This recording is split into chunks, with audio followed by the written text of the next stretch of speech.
우리 에스더의 말씀을 계속해서 우리가 듣고 있습니다. 12월 13일 페르시아에 있는 모든 유대인들을 마음대로 죽이고 그 재물을 약탈해도 되는 날이 12월 13일이었습니다. 12월 13일은 어떻게 보면 유다인에게 있어서는 멸망의 날이었죠. 그런데 왕의 명령이 바뀌었습니다. 어떻게 바뀌었습니까? 12월 13일에 어떤 유대인도 죽여서는 안 되고 오히려 유대인들은 12월 13일에 자신을 해하려고 온 그런 대적들을 죽여도 된다라고 하는 또 다른 조서가 발표가 된 것입니다. 어떻게 이렇게 하루아침에 전세가 역전이 될 수 있었겠습니까? 이렇게 전세가 역전된 것 자체가 하나님께서 당신의 사랑하는 백성들을 지키시고 보호하시고 살아있다는 그런 증거가 된다는 이야기죠. 우리도 마찬가지입니다. 때때로 죽음의 자리까지 낮아질 때가 있습니다. 힘에 겹고 어렵고 또 사업적으로도 힘들고 또 병으로 인하여 곤고함을 당하고 또 되는 일이 하나도 없고 또 자식들도 참 어렵고 힘에 겨워서 저 밑바닥까지 낮아지는 그런 경험을 할 때가 있습니다. 바로 그때 우리가 힘을 내야 되는 이유가 어디에 있겠습니까? 그것은 바로 그 자리에서 하나님을 경험할 수 있는 자리이기 때문에 그렇습니다. 내가 가장 낮아질 때에, 가장 처참해질 때에 하나님을 만날 수 있는 가능성이 더 크기 때문이라는 것이죠. 그래서 하나님께서는 때때로 우리로 하여금 놀라운 은혜를 체험시켜 주시기 위해서 죽음의 막다른 골목까지 우리를 몰고 가실 때도 있다라는 것을 우리는 기억해야 됩니다. 그때 우리는 목숨을 걸고 하나님을 붙들어야 됩니다. 마치 에스더가 죽으면 죽으리라 라고 하는 각오를 가지고 또한 모든 백성들에게 금식을 선포하고 기도하라 라고 하는 그 믿음 속에서 담대하게 아하수에로 왕에게 나아갔던 것처럼 우리도 담대하게 기도를 기초로 해서 하나님께 붙들고 매달릴 수 있는 그런 믿음의 자세가 필요하다는 것입니다. 그러면 어떻게 될까요? 엄청난 하나님의 구원을 체험할 수 있게 된다는 겁니다. 사람에게 매달릴 때에는 한시적인 또 제한적인 그런 해결 방법을 우리가 맛볼 수 있겠지만 하나님께서 우리에게 주시고자 하는 그 구원의 방법은 영원합니다. 무한합니다. 변함이 없는 그런 구원입니다. 그 사실을 기억하시고 오늘 에스더 9장 말씀을 같이 여러분들과 같이 나누어 보도록 하겠습니다. 우리가 9장 말씀 다 읽진 않았는데 우리 1절 2절 말씀을 다시 한번 보시기 바랍니다. 아달월 곧 12째 날 13일은 왕의 어명을 시행하게 된 날이라. 유다인의 대적들이 그들을 제거하기를 바랐더니 유다인이 도리어 자기들을 미워하는 자들을 제거하게 된 그날에 유다인들이 아하수에로 왕의 각 지방 각 읍에 모여 자기들을 해하고자 한 자를 죽이려 하니 모든 민족이 그들을 두려워하여 능히 막을 자가 없고 라고 말합니다. 페르시아 제국이 굉장히 넓습니다. 인도에서부터 아프리카까지 굉장히 넓은 제국이죠. 그러다 보니까 페르시아의 이 수산성에 있었던 이 일이 그 넓은 제국까지 다 퍼지는 데는 시간이 필요했을 것입니다. 요즘처럼 인터넷이 발달한 때도 아니고 전화가 있을 때도 아니고 그때 당시의 전령은 다 말 타고 가서 소식을 전해야 되는 것 아니겠습니까? 그래서 수산성 가까이 있는 사람들은 모르드게에 대한 일들을 다 알았을 겁니다. 어느 정도 알았을 거지만은 수산성과 멀리 떨어져 있는 지방은 아직까지 모르드게에 대한 소식을 전해 듣지 못한 지방도 있었을 것입니다. 그러면 어떻게 될까요? 모르드게에 대한 소식을 모르는 지방의 사람들은 12월 13일이 되면 유다인들 다 죽이는 것이고 유다인들도 또 다른 조서가 발표된 것을 모르는 상태에 있었기 때문에 다 죽음을 당할 수밖에 없는 그런 상황에 있었을 것입니다. 그런데 또 다른 공문이 하나가 빠른 전령으로 퍼져나가게 되는 것이죠. 그래서 이 공문을 통해서 이제 모든 페르시아 지방에 있는 사람들에게 이 모르드게에 대한 소식 또 왕이 새로운 공문을 써서 방포했다라고 하는 이 소식이 펼쳐지게 되었다라는 이야기입니다. 12월 13일이 에스더에게서는 굉장히 중요한 날입니다. 왜냐하면 12월 13일은 유다 민족이 다 죽어야 되는 그런 날이기 때문에 그렇습니다. 그런데 여러분 12월 13일에 누가 죽게 되었습니까? 물론 우리가 생각하기에 두 번째 왕의 명령이 훨씬 더 강하다라고 하는 그런 느낌을 받을 수 있지만 지방에 있는 사람들이 각 지방에 있는 사람들이 왕의 명령을 불복하고 또 그 왕의 명령을 안 들을 수도 있는 겁니다. 어떤 경우가 그럴 수 있느냐면은 각 127도에는 지방자치제거든요. 그래서 왕의 통치가 있지만 지방별로 또 각 지역별로 다스리는 그런 분봉왕들이 있었기 때문에 그 왕이 통치를 한다라고 하는 것은 127명의 분봉왕이 왕의 명령을 따른다라는 것을 전제할 때의 왕권이 강해지는 것입니다. 근데 지금 이 페르시아의 상황은 어떤 상황이었냐면 전쟁에서도 졌죠. 또 잔치로 인하여서 재정이 굉장히 많이 파탄된 그런 상황 아니겠습니까? 그러다 보니까 이 아하수에로 왕에 대해서 조금 불만을 가진 사람들도 틀림없이 있을 수 있다라는 이야기죠. 또 하나 이유는 무엇이냐면은 각 지방에서 유다인들을 싫어하는 왕들도 있을 수 있다는 이야기입니다. 그런 여러 가지 상황들이 전제되어 있기 때문에 아무리 왕이 두 번째 조서를 내린다 할지라도 그 왕 명령을 다 들을지 안 들을지는 미지수였다는 이야기죠. 그때 이 사실을 모든 관리들이 알고 어떻게 했냐면은 그 각 지방에 있었던 관리들이 모두 유대인들의 편을 들어주었다는 것이 굉장히 중요한 일입니다. 여러분, 그 나라의 정치를 하는 데 있어서 뭐 말이 한마디 했다고 해서 그것을 다 찬성하는 표는 없지 않습니까? 찬성하는 사람이 있으면 반대하는 사람도 있기 마련입니다. 그런데 오늘 3절 4절 말씀에 보면은 모든 사람들이 유다인들을 살리고자 하는 그런 일들이 관리들에게서 일어나기 시작을 합니다. 3절 4절 보십시오. 각 지방 모든 지방관과 대신들과 총독들과 왕의 시무를 보는 자들이 모르드게를 두려워하므로 다 유다인을 도우니 모르드게가 왕궁에서 존귀하여 점점 창대하며 이 사람 모르드게의 명성이 각 지방에 퍼지더라 라고 말합니다. 유대인의 대적들이 12월 13일에 꼼짝하지 못하고 관리들이 누구를 두려워했다? 모르드게를 두려워했다라고 말을 합니다. 그래서 유다인들을 마음 놓고 그들을 죽이려고 했던 대적들을 공격해서 죽일 수가 있었다라고 말합니다. 여러분, 이것도 누가 행하시는 일일까요? 하나님이 행하시는 일입니다. 특별히 여러분 3절 말씀해 보니까 모르드게를 두려워했다라고 하는 말이 굉장히 중요한 것이죠. 모르드게를 두려워했다라고 하는 것은 두 가지 의미로 해석을 할 수가 있습니다. 첫 번째는 무엇이냐면은 우리 앞장에 보니까 왕의 반지를 빼어서 누구에게 줬어요? 모르드게에게 줬잖아요. 그러면은 모든 결재권은 모르드게에게 있는 겁니다. 그러니까 행정적으로 그 페르시아의 권력이 모르드게에게 왔다라는 것을 의미하는 것이고, 또 하나 두려워하는 이유는 무엇이냐면은 그 페르시아는 어떤 정책을 썼다 그랬죠? 각 나라의 문화와 또 신들과 종교들과 다양한 민족들의 언어들을 다 인정하는 분위기 아니었습니까? 그러다 보니까 모르드게가 이렇게 장성하게 된 것은 누구 때문이다? 하나님 때문이다 라는 것이 그 지역에 소문이 퍼지기 시작하는 겁니다. 그러니까 모르드게를 두려워했다라고 하는 것은 모르드게의 전체적인 입지도 두려워한 것이고, 더 중요한 것은 하나님을 두려워했다라는 이야기죠. 저는 여러분들이 세상에 나가서 이 정도 배짱은 있었으면 좋겠습니다. 나로 말미암아 하나님으로 말미암아 나를 두려워하는 사람들, 저 사람은 진짜 함부로 하지 못하겠다라고 하는 그런 사람들이 좀 많아졌으면 좋겠습니다. 이런 것들이 여러분 영향력 아니겠습니까? 그런 권위와 능력을 가지고 이 세상에서 하나님의 이름을 증거하게 되면은 참으로 놀라운 일들이 일어나지 않을까, 이렇게 생각이 되어집니다. 그래서 유대인들에게 있어서 가장 절망적인 그날이 오히려 그 민족에게 있어서는 희망의 날이 있었고, 회복의 날이 있었고, 능력의 날이 될 수 있었다라는 이야기죠. 오히려 12월 33일은 유대인이 죽을 수밖에 없는, 제일 밑바닥밖에 떨어질 수밖에 없는 그런 날이었음에도 불구하고 그날에 누구를 알게 됩니까? 하나님을 알게 되고, 하나님의 구원을 알게 되고, 하나님의 놀라운 이름이 그 페르시아 땅에 선포되는 날이 될 수 있게 된 것입니다. 그래서 유대인들은 12월 13일에 평소에 유대인들을 미워해서 죽이려 했던 모든 원수들을 진멸하기 시작을 합니다. 이제 그 넓은 페르시아 제국 안에는 유대인들과 관계가 좋지 않았던 원수들은 점점 없어지기 시작을 합니다. 왜 그렇습니까? 그 이유는 하나님께서 유대인들의 간절한 기도를 들으셨기 때문이다라는 이야기죠.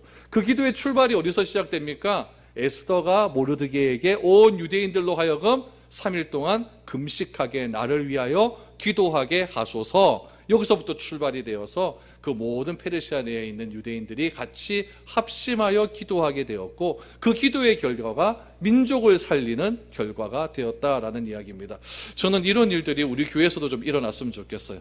우리 한 사람 한 사람들이 교회를 위해서 간절히 기도하시고, 교회의 어려운 상황들을 위해서 기도하시고, 우리 성도님들의 각자 한 사람 한 사람을 위해서 간절히 기도할 때에, 그 기도의 불꽃을 먼저 터뜨릴 때에 하나님께서는 그 기도를 들으시고 구원해 주시고 회복해 주시는 놀라운 일들이 지금 이 시대에도 동일하게 일어날 수 있다는 것을 분명히 믿을 수 있기를 바랍니다. 그 믿음으로 우리가 나아가는 것입니다. 여러분, 우리가 알아야 할 것은 무엇입니까? 하나님께서 믿음으로 준비해 놓은 사람은 꼭 있다는 이야기죠. 에스더도 딱 그 시기에, 위험한 시기에 준비해 놓으셔서 왕비로 간택받게 하신 것 아니겠습니까? 만약 믿음으로 준비된 사람이 없다면 악한 자의 뜻대로 우리는 망할 수밖에 없는 겁니다. 그러나 믿음으로 준비된 사람이 찾아서 그 사에게 모든 것을 맡기게 되면 우리에게 살 길이 열리게 되는 것입니다. 그만큼 믿음으로 준비된 사람이 나에게 있는가 없는가는 굉장히 중요한 일이겠죠. 오늘 이 시대에 믿음으로 준비된 사람은 과연 어디에 있겠습니까? 여러분 끝까지 찾지 마시고 내가 믿음으로 준비된 사람이 되시면 됩니다. 그렇게 되셔가지고 서로에게 나의 믿음을 증거하십시오. 증거하셔서 서로 기도해 주시고 서로 관계 맺어 주시고 서로 알아가심을 통하여서 한 사람이 영적으로 침체받고 한 사람이 영적으로 고난을 받을 때에 믿음으로 준비된 사람으로 인하여 다시 한번 새 힘을 얻을 수 있는 그런 능력들이 우리 교회 가운데 많이 일어날 수 있기를 소망해 봅니다. 이런 일들이 다 일어나게 된 거예요. 그러니까 이 아하수에로 왕이 이 유다인들이 얼마나 고맙겠습니까? 모르드게도 고맙고 특별히 누가 더 좋겠습니까? 에스더가 더 좋아지는 거예요. 에스더가 더 좋아져서 예전에는 에스더가 왕을 찾아가지 않습니까? 이제는 왕이 에스더를 부릅니다. 이건 대단히 전세가 역전된 일이죠. 11절 12절을 보십시오. 그날 도성 수산에서 도륙한 자의 수요를 왕께 아뢰니 왕이 왕후 에스더에게 이르되 유다인이 도성 수산에서 이미 500명을 죽이고 멸하여 또 하만의 10아들을 죽였으니 왕의 다른 지방에서는 어떠하였겠느냐? 이제 그대의 소청이 무엇이냐? 곧 허락하겠노라. 그대의 요구가 무엇이냐? 또한 시행하겠노라 하니 라고 말합니다. 도성 수산에서 유대인을 해하려고 하는 사람이 몇 명이 죽었습니까? 500명이나 죽었대요. 성경에 보시면 500명을 죽이고 뒤에 뭐가 나오냐면은 그들의 재산은 하나도 손대지 않았더라라고 나옵니다. 이게 굉장히 중요한 거예요. 그러면서 이런 두룩된 사람의 수를 왕이 보고를 받습니다. 보고를 받은 다음에 그냥 자기만 알고 있으면 되는데 누구를 부릅니까? 에스더를 불러요. 불러갖고 이렇게 이야기죠.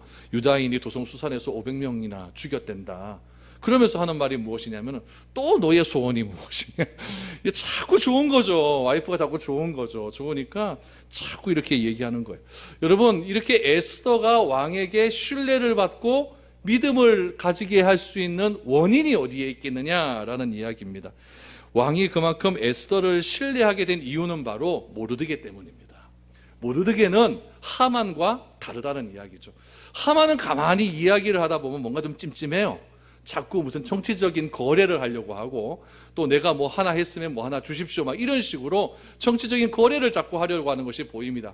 가장 결정타는 뭐였을까요? 왕이 잠이 오지 않을 때에 모르드게가 옛날에 왕을 도와준 일이 있는데 그것에 대한 상을 하만이 하나도 내리지 않았다는 사실을 이 왕이 알게 되자 이 하만에 대한 신뢰가 점점 없어져 간 것 아닙니까? 근데 모르드게는 그렇지 않거든요. 모르드게는 정치적인 욕심도 없었고 왕과 무슨 거래를 하려는 것도 없었고 그냥 나라에 충성하는 그런 마음으로 열심히 자기 맡은 자리에서 일을 했다라는 이야기죠. 모르드게의 직업이 뭐였어요? 문지기 아닙니까? 별로 그렇게 떠난 것도 아닌데 그 문지기라고 하는 천한 자리에서 최선을 다해 일을 했더니 결국 왕의 페르시아의 둘째가는 그런 높은 직위에 올라서 왕을 다스리는 왕을 보좌하는 그런 직위에 오르는 것 아니겠습니까? 그래서 아하수에로는 모르드게로 인하여 유대인을 신뢰할 수 있게 되었고 그 신뢰함이 누구에게 다가간 겁니까? 에스더에게 가서 에스더로 하여금 더욱더 왕에게 친밀한 관계를 누릴 수 있는 그런 관계를 해주었다라는 이야기죠. 여러분 우리의 삶도 마찬가지입니다. 여러분 직장이 뭐가 그렇게 높고 낮음이 있겠습니까? 우리의 삶도 내가 하나님을 드러내야 될 곳은 바로 직장이라는 것을 여러분 꼭 기억했으면 좋겠습니다. 그곳에서 믿지 않는 아하수에로와 같은 그런 자들 앞에서 참된 그리스도인을 마음껏 드러낼 수 있는 그런 우리가 되어야 된다는 이야기입니다. 저는 나를 통해서 여러분들을 통해서 우리 교회가 좀 드러났으면 좋겠어요. 저 사람은 뭐 때문에 저렇게 일을 하겠나?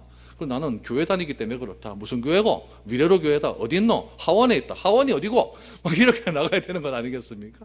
그래서 나를 통해서 교회가 드러나고 나를 통해서 내가 믿고 있는 하나님이 드러날 때에 내가 더욱더 하나님께 영광을 돌릴 수 있는 그런 아름다운 삶을 살 수 있게 된다는 이야기입니다.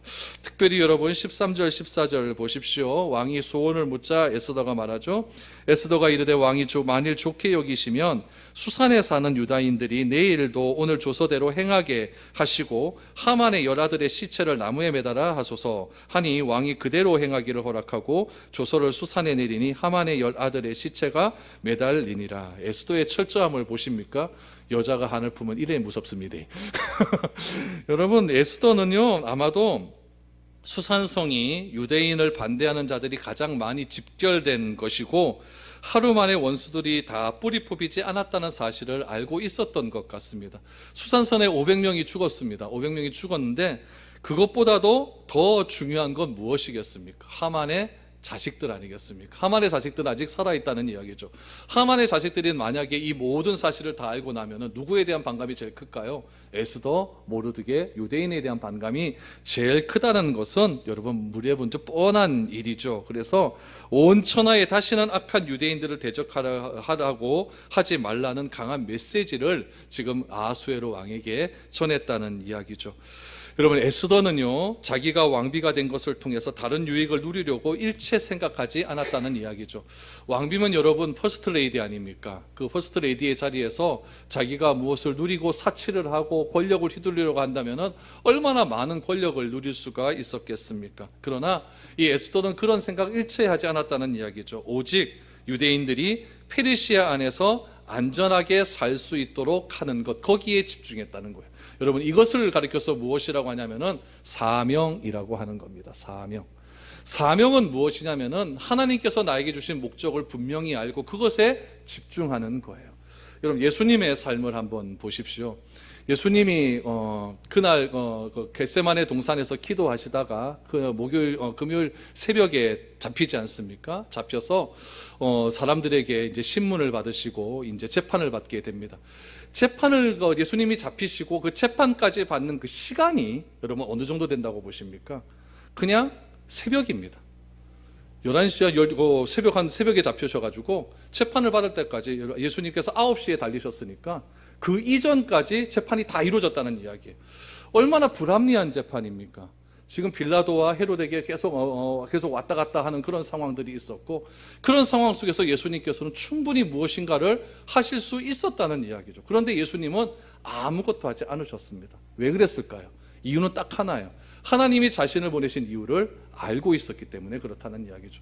우리 같으면 난리 나겠죠. 제소에 상소를 해가지고 내가 왜 죽어야 되느냐라고 난리를 폈겠죠. 그러나 예수님께서는 그 억울한 당하는 그런 상황들 속에서도 끝까지 하나님께서 자신에게 주신 그 사명을 잘 알고 있었기 때문에 그 길을 묵묵히 걸어갈 수 있었다는 이야기입니다.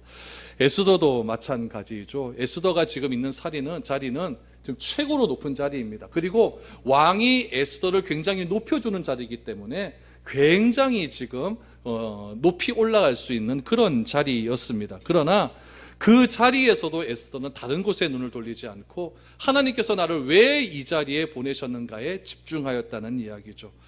우리도 마찬가지입니다. 어떤 큰 일이 끝난 후에 방심해서 다시 마귀에 빠질 때가 굉장히 많습니다.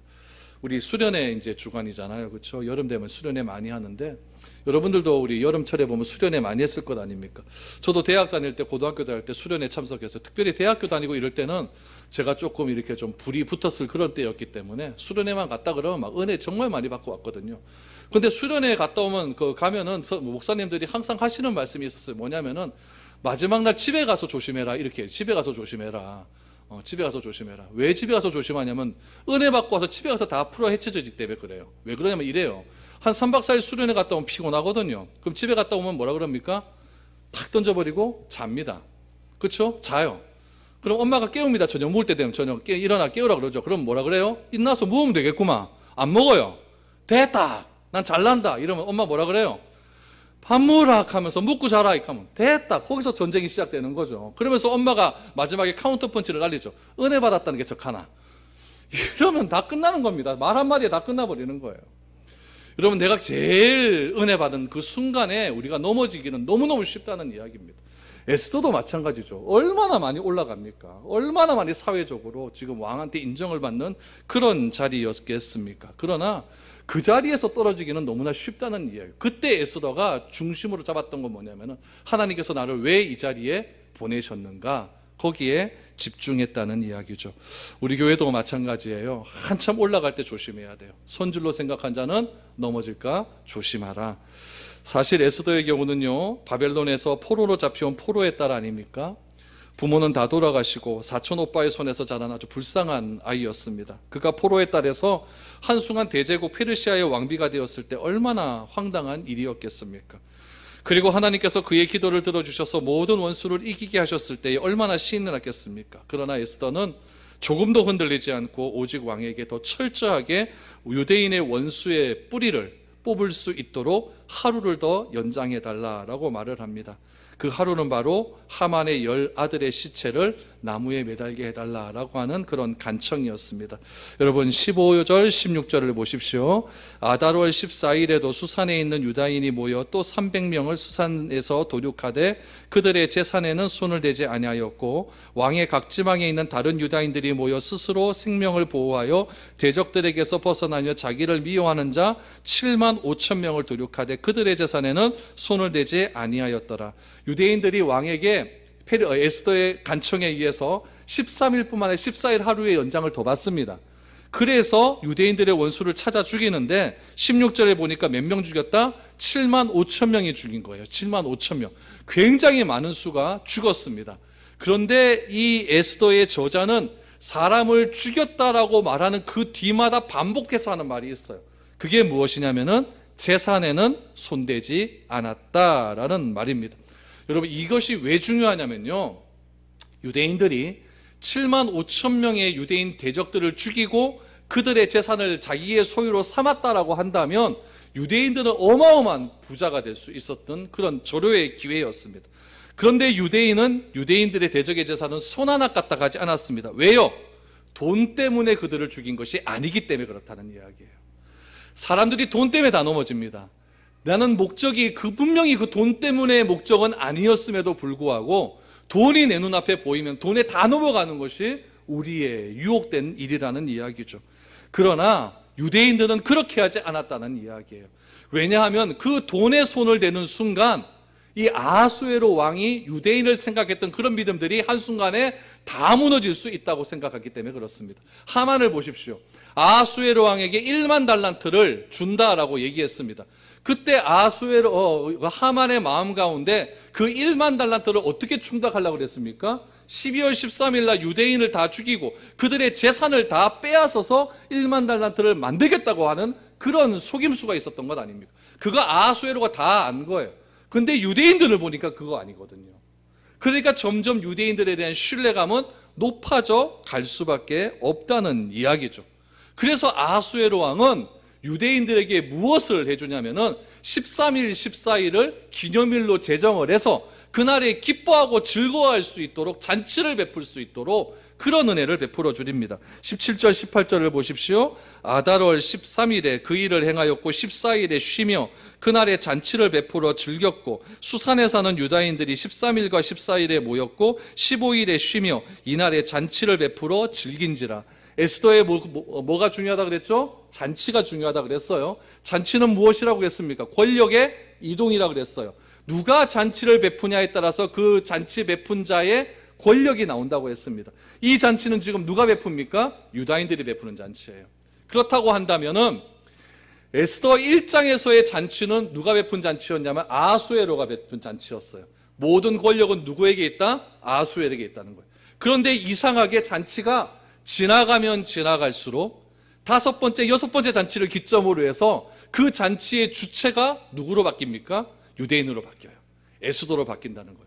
그리고 나서 오늘 이 마지막 잔치 끄트머리에 와서는 이 모든 잔치의 주체가 누가 된다? 유대인이 되는 거예요. 그러므로 페르시아의 모든 권력의 정점은 아하수에르에게 있지만은 그 페르시아를 다스리는 분은 누구다? 하나님이라는 것을 알게 된다는 이야기예요. 여러분, 사람이 한 번 죽었다가 다시 살게 되었을 때 이것은 여러분 그냥 넘어갈 일이 아닙니다. 여러분, 내가 큰 암에 걸렸는데 죽는다라고 그랬는데, 병원에서 안 된다고 그랬는데 기적적으로 살아났어요. 그럼 얼마나 난리가 나겠습니까? 기뻐하고 즐거워하는 것 아니겠습니까? 이날도 똑같은 일이라는 거죠. 내가 죽게 되었는데 살게 되었다라는 이야기죠. 그래서 이 놀라운 구원의 잔치가 지금 온 페르시아 안에 일어나기 시작을 합니다. 그래서 그날을 무엇으로 지키자고 얘기합니까? 부림절로 지키자라고 이야기합니다. 부림이라고 하는 말은 부르라고 하는 말에서 나왔는데, 이 부르라고 하는 말이 제비라는 뜻입니다. 그래서 제비를 뽑아서 살게 된 절기, 그래서 부림절이라고 이야기를 합니다. 31절 보십시오. 정한 기간에 이 부림일을 지키게 하였으니 이는 유다인 모르드게와 왕후 에스더가 명한 바와 유다인이 금식하며 부르짖은 것으로 말미암아 자기와 자기 자손을 위하여 정한 바가 있음이더라 라고 말합니다. 31절에서 여러분, 말미암아라고 하는 말이 나와요. 말미암아. 여러분, 자기와 자기 자손을 위하여 정한 바가 있었다라고 이야기하고, 이 부림절을 지킨 이유가 어디서 나왔는가를 31절에서 정리를 합니다. 그것이 어디서부터 시작을 합니까? 유다인이 금식하여 부르짖은 것으로 말미암아 유다인이 구원을 얻게 되는 겁니다. 우리의 구원도 마찬가지입니다. 우리의 구원은 나에게서 나오지 않습니다.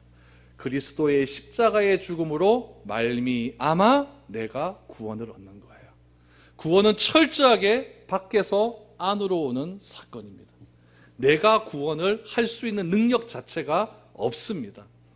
여러분, 얼마만큼 우리가 연약한 존재냐면은, 우리 예수님께서 우리 산상수훈에서 말씀하시잖아요. 내 이웃을 내 자신과 같이 사랑하라 라고 말씀하시고, 한 걸음 더 나아가서 뭐라고까지 말씀하시냐면은 원수를 위하여 기도하라. 그럼 원수의 개념은 어디까지가 원수일까요? 우리는 도저히 여러분 원수를 위해서 기도할 수 있는 능력 자체가 없습니다. 내 힘으로 될 수 있을까요? 안 돼요. 그러나 밖에서 안으로 들어오면 기도할 수 있습니다. 이것이 구원이에요. 내 힘으로는 안 되지만은 무엇인가 완전한 분의 힘에 의해서 내가 그 완전함을 깨닫게 되어져 가는 겁니다. 그것이 구원이에요. 오늘 31절에서 유다인이 금식하며 부르짖은 것으로 말미암아, 이것이 여러분 에스더의 전체적인 결론입니다. 우리 교회도 여러분 이런 기도의 능력이 되살아나서 우리 한 사람 한 사람이 기도의 능력으로 말미암아, 제가 오늘 칼럼에도 적어놨는데, 온 교회가 하나 되는 일에 여러분 우리가 집중할 수 있는 그런 시간들이 되었으면 좋겠습니다. 여러분, 부림절을 지키는 이유가 무엇에 있겠습니까? 이유는 딱 한 가지예요. 또 이런 일이 일어나지 말라는 보장은 없기 때문에 그래요. 여러분, 우리가 광복절을 지키고 3.1절을 지키고 이런 거 기념일을 제정하는 이유가 뭐예요? 이런 것을 통해서 그때의 그 일을 기억하라는 이야기입니다. 이스라엘도 3대 절기가 있지 않습니까? 왜 절기를 지켜야 됩니까? 그 절기를 지킴으로 인해서 그때 베풀어 주셨던 하나님의 은혜를 기억하라는 이야기예요. 부림절도 마찬가지죠. 유대인들이 원수를 다 죽였다고는 하지만은 그 원수의 근원 누굴까요? 사탄 마귀 아닙니까?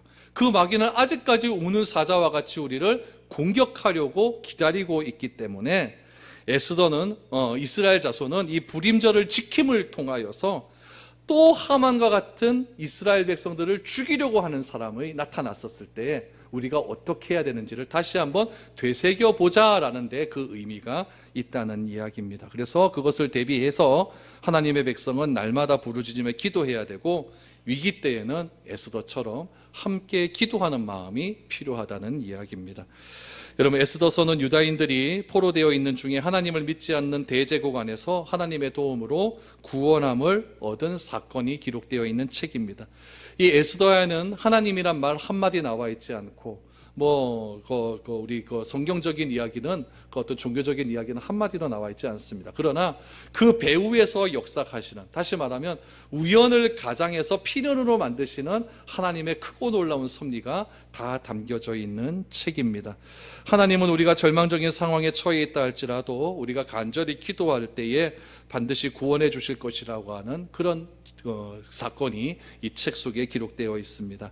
여러분, 이 사실을 기억하시고 이 이때 당시에 역사하셨던 그 하나님은 오늘도 역사하실 줄 믿습니다. 그 믿음을 가지시고 하나님께 간절히 기도하시고 간절히 하나 되는 마음으로 나아가서 이 어려운 시대를 잘 극복하고 이겨내어서 하나님의 이름을 날마다 드러낼 수 있는 저와 여러분들이 될 수 있기를 축복드립니다.